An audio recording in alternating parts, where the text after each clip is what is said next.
A few weeks ago, this rose was absolutely smothered in blooms, and now it looks completely different. No blooms, more leafy growth, and even a number of yellow leaves. Today I want to talk to you about why this is happening, why your rose is changing as it is midsummer, and why this is an important time for the rose. Not only because it is regenerating its energy for a second or potentially third flush, but also just why this is a natural phenomenon that all roses need to go through.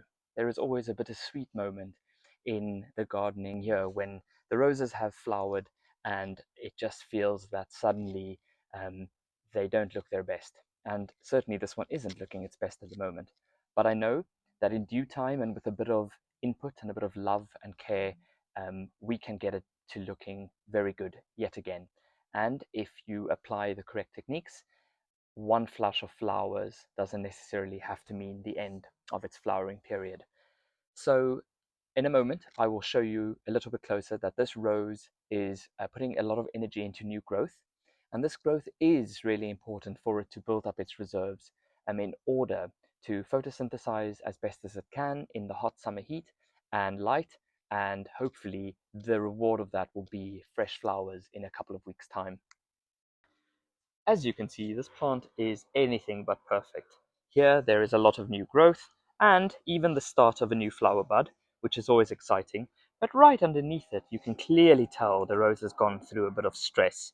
Something definitely is eating it, the leaves have dried out and they will definitely fall off at some point, but as you can see there I've made the cut a good few weeks ago and a new stem is resprouting.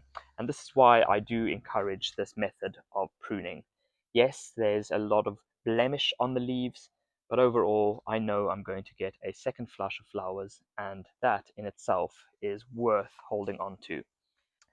A critical moment after flowering is the question whether one should be pruning, or if not pruning, at least deadheading the rose. And a simple answer in my experience is absolutely deadheading is what encourages new growth. Now, when it comes to deadheading a rose, we don't simply mean cutting off the spent flowers, but actually instead pruning back by a good few leaves further down the plant, which naturally also reduces its size slightly.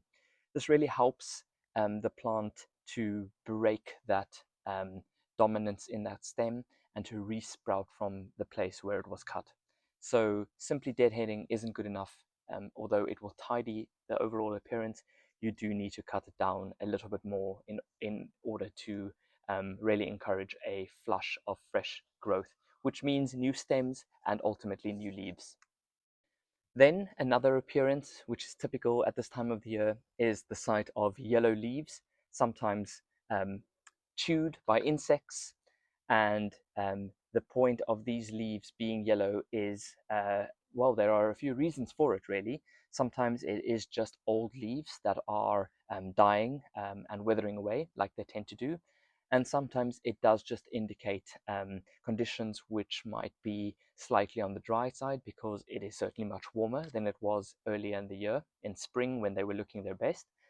So there might be a slight tendency to be dry, especially if you're growing a rose like this in a container. You really do need to keep on top of the watering, but we'll speak about the watering next. And if it isn't to do with the drought or the intense heat that the plant might be experiencing, it definitely can also be disease, which at this time of the year does become a lot more prevalent. And so watering is the first thing to look for. Disease could be the second factor. And thirdly, also slight nutrient deficiencies. Because the plant has used up so much energy to flower initially, especially again if it's in a container like it is here, it might just be using a lot of the nutrients which were in the growing media, and after the first flush of flowers it does just need a bit of a top up of nutrients. So I would encourage you to continue liquid feeding throughout the growing season, and if you've used a fertilizer, whether a controlled release fertilizer or organic in the form of fish blood and bone or bone meal, keep on top of that to just ensure the plant is able to take up as many nutrients as it possibly can, especially as it's putting out new growth right now. I referred to disease a little bit earlier, and in this regard, all I want to really say, because of the way I garden, is that disease will tend to come and go. When it comes to diseases, roses really do tend to suffer at this time of the year because temperatures are higher, humidity levels are higher, and potentially moisture levels are higher around the plant. The leaves really do take a bit of a knocking when it comes to fungal diseases. So the two most prevalent diseases that you might be facing really are powdery mildew, which is that white sort of powdery substance that you see on leaves, which don't look very good at all. And the second one is rose black spot. And as a bonus, keep watching until the end of this video because I will be giving you a small tip as to how to care for black spot as best as possible. Now, if you're a gardener like me who doesn't use any pesticides or fungicides or any chemical treatment for that matter, especially when you have foliar diseases on your roses, it can be quite frustrating. But I have really learned that these diseases come and go. And so, although they might be unsightly and they might stop the plant from producing optimal new flowers because leaf photosynthesis is affected, it really won't kill the plant. Yes, black spot is one of those diseases that can be a lot worse depending on where you live. And as humidity rises and temperatures rise, it can affect the rose quite severely. And some people that I know have actually stopped growing roses because the incidence of black spot is just simply too high. Here where I am, I'm fortunate enough that although the roses might get a little bit of it, it really doesn't dominate. And so therefore I don't struggle with it too much. To be honest, diseases really aren't my biggest problem at the moment because it is so warm. I really need to stay on top of their watering and feeding. And of course, there are insect pests as well that come and go. And again, I don't treat them in any specific way. So it's working with nature rather than against it. And then I'm on to watering and mulching. And at this time of the year, when it's especially hot and dry, especially if there are winds blowing like today, these warm winds, the ground and the soil, and especially the compost that it's planted in a container, tends to dry out very quickly. So I would encourage you to keep watering, to stay on top of the watering, but instead of watering a little bit but often, I would advise to water less frequently but very deeply.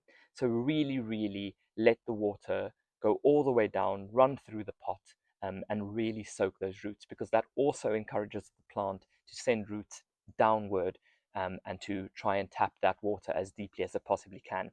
So if your rose is in an established bed in the garden, by watering deeply, you're helping that rose to take the roots right down and for those roots to form downward, which really does help, especially in hot, dry conditions.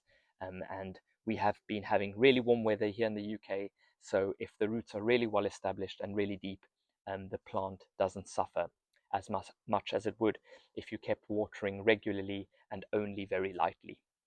Mulching is an ongoing exercise which you can continue to stay on top of, and that means placing an organic layer on top of the surface of the soil or growing media, avoiding it being in contact directly with the stem of the rose, which can cause rotting.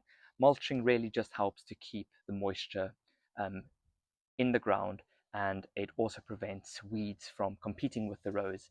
And in my experience, roses don't love to be absolutely surrounded by many plants and competing for that space and for that light. Saying that, however, as you can see in this pot, there is a lot happening around the rose, and this brings me on to my extra tip, which is to plant salvias around roses, because the sulfur compounds in the leaves of the salvias, especially when it warms up, releases this sort of chemical which really does tend to help the rose combat black spot.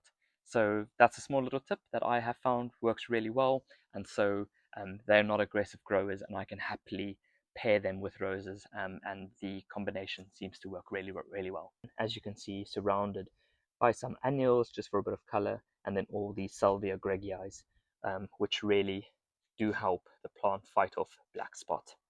And saying that, there might be small incidences of it, so we'll see if that develops, but for now it seems to be controlled quite well.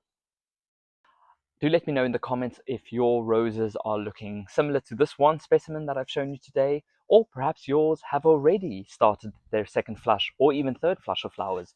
It will be interesting to hear what your experience with them are, and perhaps you have your own advice on how to best care for these roses. And I'm certainly going to keep looking after this rose as best I can, so that I can be rewarded with those beautiful flowers, which sometimes extend way past the autumn into the early winter. I definitely remember having had flowers on my roses into early December. And that truly is the biggest reward about being a gardener and relying on nature to steer the way, because we're not ultimately in control. I look forward to seeing you in the very next video. Bye for now.